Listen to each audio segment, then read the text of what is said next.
Hi friends. I hope आप सभी अच्छे हैं।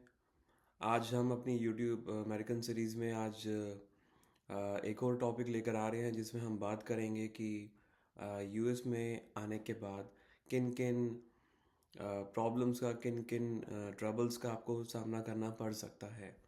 ऐसा नहीं कि सभी करेंगे, लेकिन काफ़ी हाई चांसेस होते हैं कि इनिशियल फ्यू डेज़ में आपको कुछ यहाँ पे दिक्कतें आएंगी। आज वही समझने की कोशिश करते हैं कि वो दिक्कतें क्या हो सकती हैं। पहली चीज़ जो आप यहाँ पे फेस करते हैं आते ही यूएस में या फिर किसी भी फॉरेन कंट्री में, वो है लोनलीनेस। जी हाँ, डेफिनेटली अकेलापन आपको आते ही एकदम आपको हिट करता है। और आप एक कंट्री से आ रहे हैं, दूसरी कंट्री में आप जा रहे हैं, और वहाँ पे आपके फ्रेंड्स, फैमिली, माता पिता, आप सबको छोड़कर एकदम एक नए सिस्टम में, नए समाज में एकदम आप आते हैं।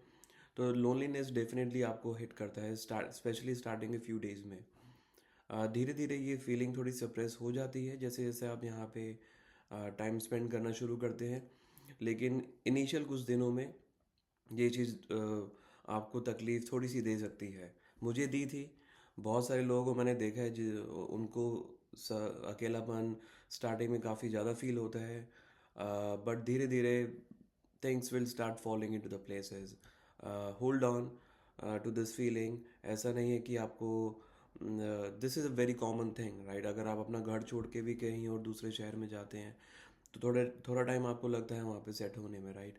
सेम चीज़ ऐसा ही यहाँ पर भी है। दूसरी प्रॉब्लम जो बहुत ही कॉमन है यहाँ पे, वो है एकोमोडेशन की। अगर आप इंडिया से ऑलरेडी प्लान तरीके से यहाँ पर आ रहे हैं और आपको पता है कि आपने जाते ही कहाँ पे रहना है, तो बहुत आप अच्छी चीज़ कर रहे हैं।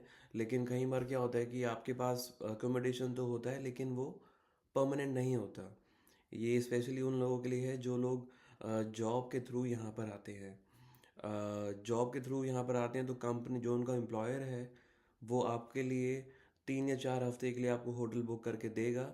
लेकिन उसके बाद वो लोग एक्सपेक्ट करते हैं कि इन्हीं 3 4 हफ्ते में आप यहाँ पे अपना एक परमानेंट एकोमोडेशन ढूंढ लेंगे, और आप उसके बाद जैसे ही आपका होटल स्टे ख़त्म होगा आप वहाँ पे चले जाएंगे।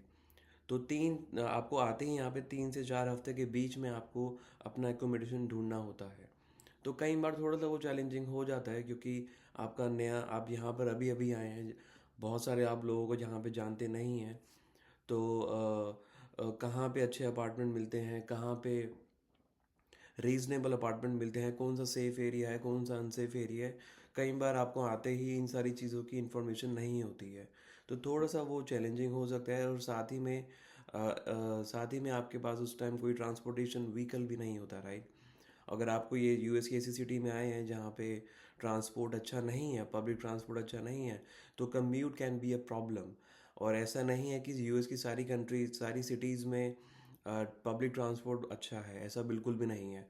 हम जहाँ पे रहते हैं अटलांटा जॉर्जिया में, यहाँ का पब्लिक ट्रांसपोर्ट बहुत अच्छा नहीं है।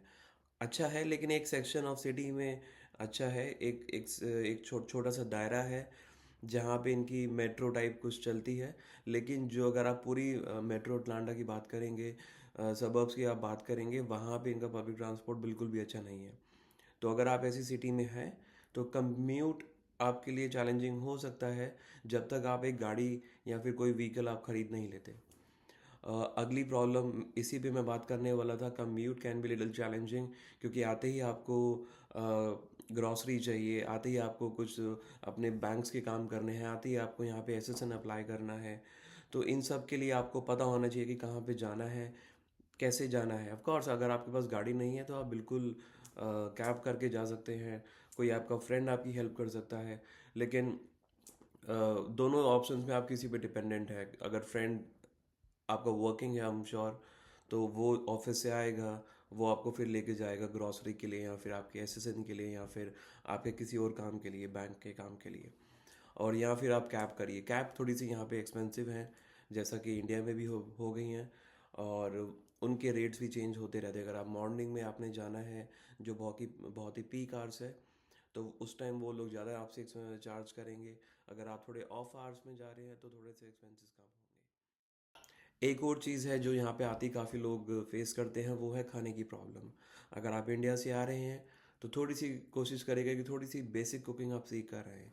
क्योंकि आते ही आपको यहाँ पे ऑफ कोर्स आपके पास व्हीकल नहीं होगा, और आपको अगर कुकिंग बिल्कुल भी नहीं आती होगी तो आपको बार बार बाहर रेस्टोरेंट से ऑर्डर करना पड़ेगा। और दिन में अगर 2 से 3 बार आप ऑर्डर करेंगे रेस्टोरेंट से तो definitely it takes lot of money, right. और कुकिंग अगर आपको घर पे आती है, आप सामान लाइएगा, एक बार आप ग्रॉसरी करिए, थोड़ा बहुत आप सामान लेकर आइए, बेसिक चीज़ें जो आपको चाहिए आप घर पे बना के आप खा सकते हैं।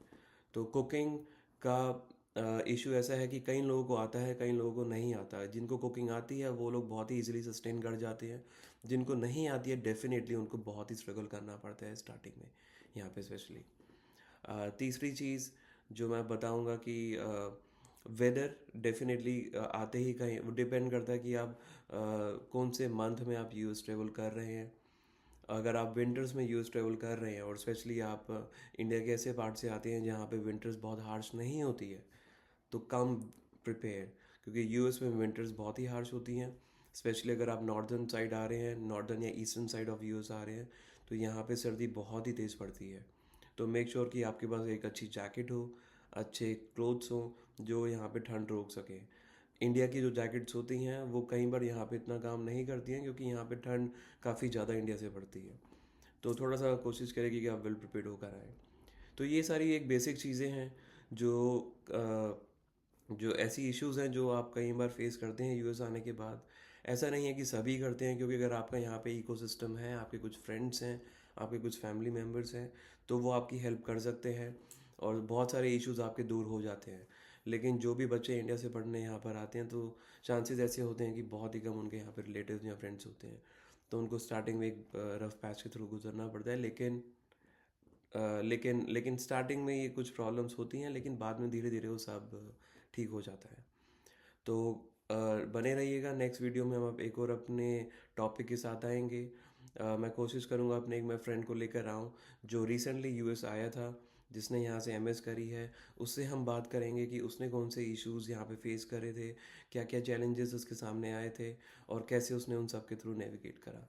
So thank you so much, and see you very soon in our next video. Thank you.